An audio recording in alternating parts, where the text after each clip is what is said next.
Hello TFMG viewers, hope you all are having a wonderful day.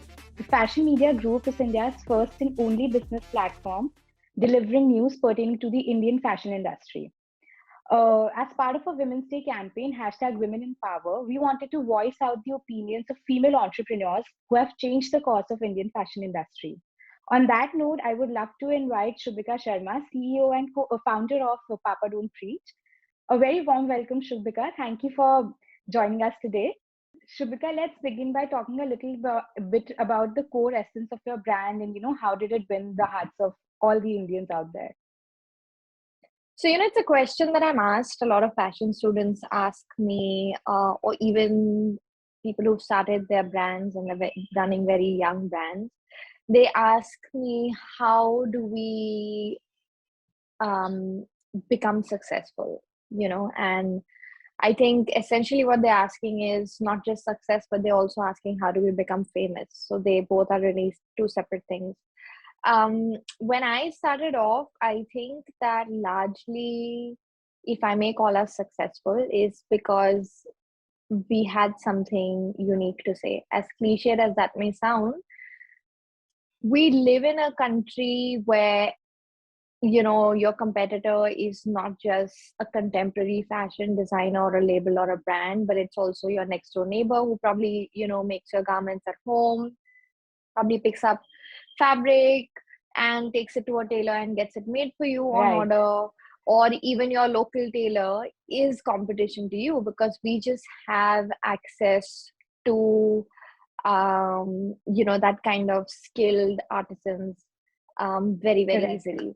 Correct. So when you're competing with something like that, you have to ensure that if you're launching something, it has to have a fresh voice. It has to fill a gap. It has to actually serve a purpose for its existence, and why people should actually give it the time and part with their money and purchase and do it. I think Papa Don't Preach did that. Not very consciously, but we did fill in a gap where there was a space for a very fun brand that didn't really take itself so seriously, while at the same time kind of respecting the fact that we live in a country like India, so we have to make Indian clothing, and I'm really happy that we do it the way we do. But yet at the same time, we do it slightly rebelliously, wherein we take something traditional, but we tweak it and make it our own, like a denim lehenga, or adding belts on saris, making a dhoti jumpsuit, or adding pockets and lehengas and things like that. So I think we are catering to a space and a need. There is and there was a gap. And so I think that that's how, if you do that consistently, it's taken me probably 10, 11 years for me to be sitting here and talking to you. So if you have the persistence, resilience, and a very fresh and unique take, then you will succeed. Right. I mean, you are so bold with your color choices. It's almost, I don't see anyone else doing that out there. Shubhika, what is the biggest pain point that you felt in respect to the Indian fashion industry as well as the customers, like back then and still now? So I think that largely it is education on both ends, on what we're taught in fashion schools here, and education of the customers in terms of what luxury really is. I'm going to focus not really on the schools this time, but I'm going to talk about how a consumer doesn't really know why a certain product, which is hand embroidered, hand dyed, hand stitched, by 20 karigars for over a period of like weeks and months, should cost as much as it does. And then for a brand to call it a luxury itself or luxury label, we also have to ensure that we're taking care, that we're following ethical trade practices, creating an environment which is not just good but great for people to work in, for karigars to work in, for artisans to work in.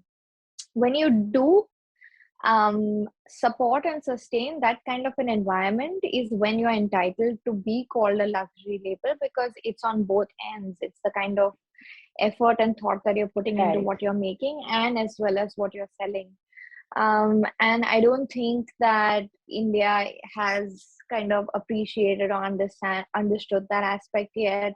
It is still very, very price sensitive. It's still, I mean, if I'm getting it for cheaper, I might as well buy a knockoff. Or they're also not aware of what somebody's IP is worth, and how long it really takes to design something, and how little it takes to really knock it off, and hence the price differential. So I think that in that sense, that really is a pain point for me Yeah. in the fashion industry. That's actually a very valid point, because even I feel people cannot differentiate a lot of times between mass production and, days and Yeah, days of hard work that someone is sitting and doing just for you.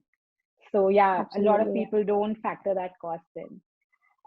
So can you tell me a little bit about the favorite collection of yours that you've created, and which is closest to your heart, and why? So very honestly, the second I'm done making a collection, I move on and I'm over it.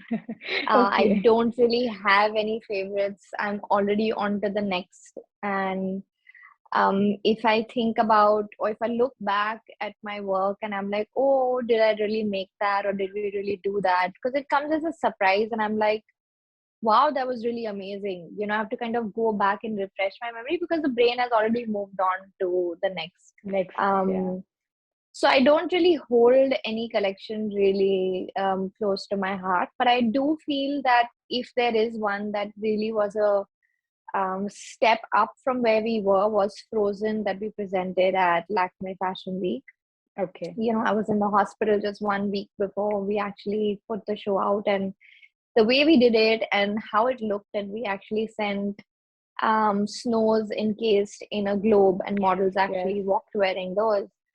So for me, that was really thrilling, because that's what fashion is to me. It's something that really makes you stop and look at it, and wonder, and like kickstart your imagination. So I think it would have to be Frozen. It was really whimsical too. I mean, the whole Yeah, space that you created. Yeah, very I pretty. appreciate that and that you know of it. Yes, I yes, appreciate that. I do. I do. Yeah, I really loved the entire presentation of it. Shubhika, you've been really outspoken about so many social issues, like fat tax and counterfeits, and even inclusivity for that matter. So, after so many years of being here, like what made you finally break the silence and, just go after it and create awareness? I think that I was always like this. I was more so this when I was younger. Um, I'm a student of journalism actually, and at that time I was a lot more fired up about these issues, and I was a lot more brave to be able to vocalize this. I think over the past few years, you kind of understand and you can see both sides of a coin and any issue, and it kind of, that wisdom kind of sets in, and then you pick your battles and what you really want to talk about. Yeah. Um, so these things that I spoke about, I just did it from a sense of responsibility that, if we don't talk about it, then who will, if you talk about fat tax, that actually came as a real shocker to me, which is why I had to react to it the way I did, because I really didn't know that other brands were charging something that was called fat tax. So it came as a revelation to me as well. And I really Okay. had to sit back and think of how a person walking into a store would have really felt. And I mean, what power do we as designers and brands really have to make a person feel that way about themselves? So anything that really kind of I think hits me at a very personal and a human level is something that I really feel like I have the responsibility to talk about.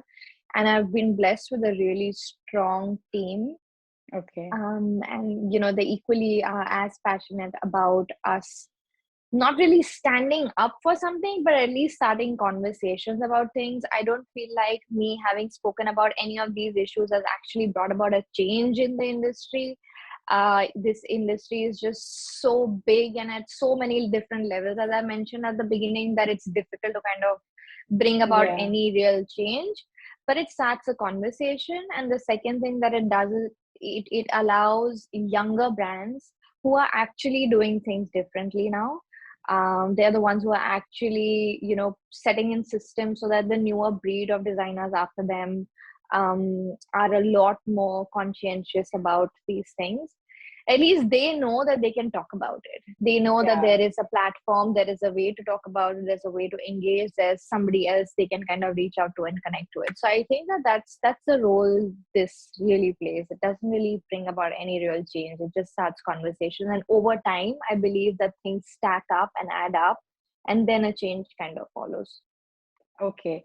So I think the young brands right now who are just starting out with, all of these values in mind, I guess they also take inspiration when, people like you or other big brands are vocal about it. I guess it just gives them encouragement as well, that it's a Absolutely. it's a real issue, and people who are being shamed for all of this, sometimes they don't even know that, okay, this is why I was subjected to Yeah. so and so behavior. So Yeah. I feel starting a conversation is also a win in itself. So really, Absolutely. I Yeah. mean, cheers to you for that, for bringing it out there. So, Thank you. Shubhika, being in the industry for over a decade, is there any significant change that you saw? If you compare it, in the industry, I mean, positive and negative. Like I said, when I did come in, it was a very closed industry in terms of there only being a fashion week kind of a platform to showcase your work.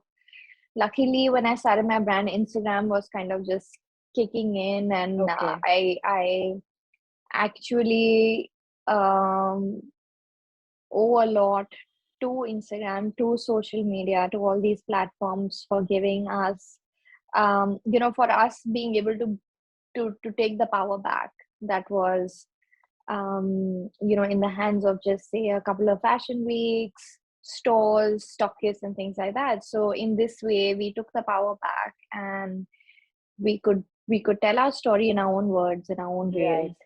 So that was the beginning, but I feel like now the brands that are coming in are on the other end of the spectrum, where Instagram is so saturated and every like power is just distributed and so fragmented that it's often really scary to come into it now and be like, where do I begin? How do I say it? Because the traction on Instagram is dropping. You don't get followers as easily. You can't build a community as easily as True, we could when we true. started it.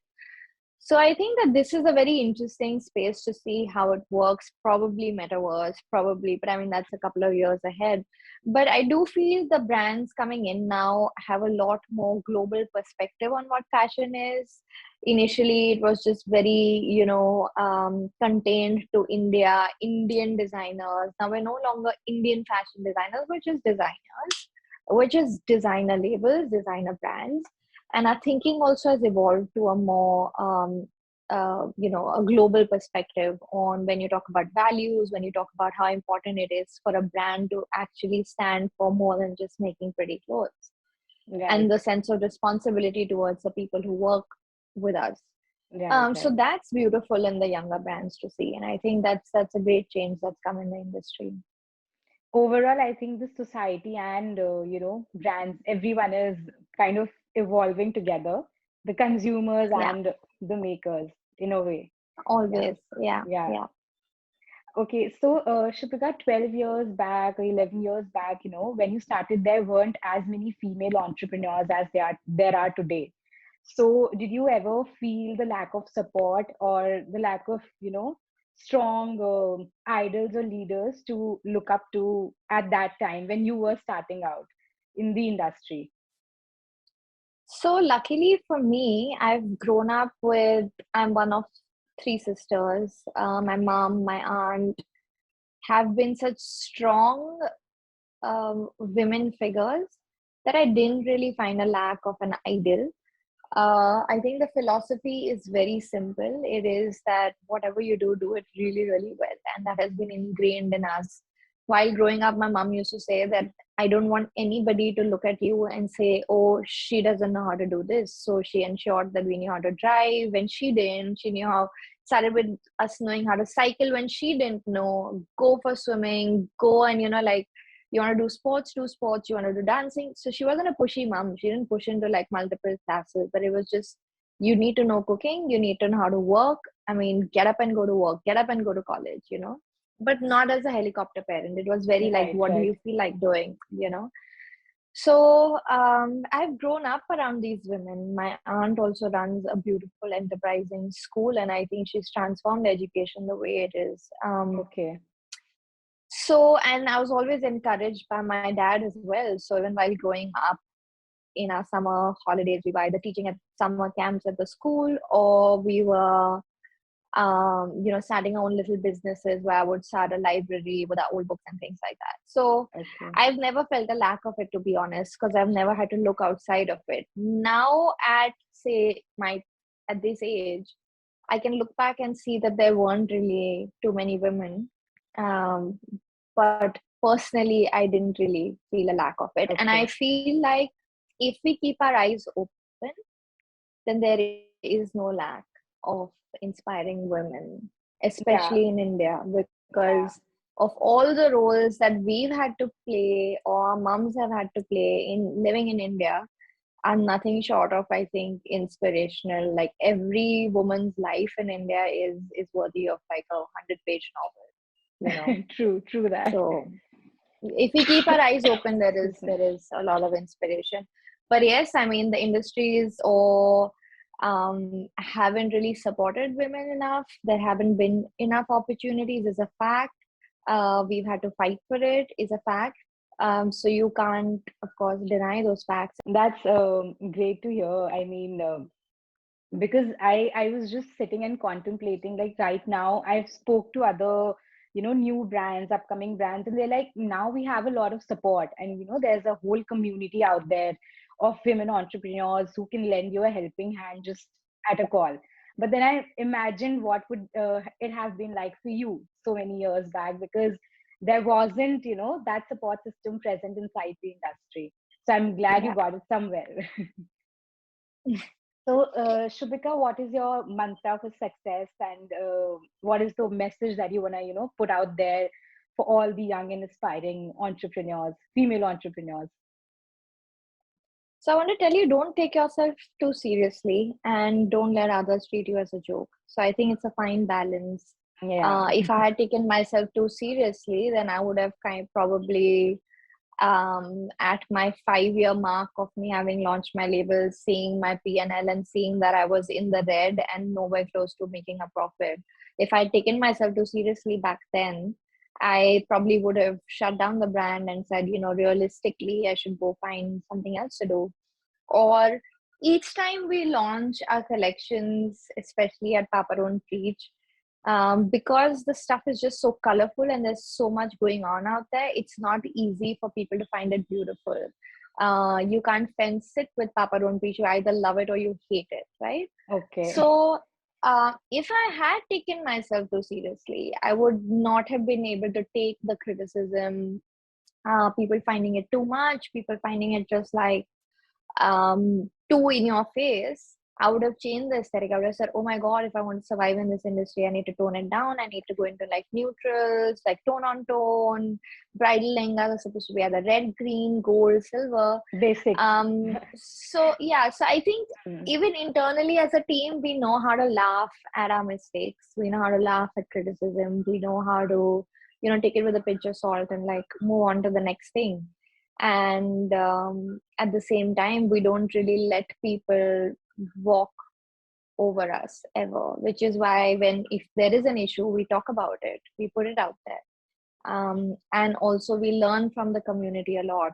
I'm always on Instagram. I was running social media till 6 months ago on my own, Okay. Instagram, so that my ears are constantly open to the feedback that we're getting, and we've grown a lot because of the community.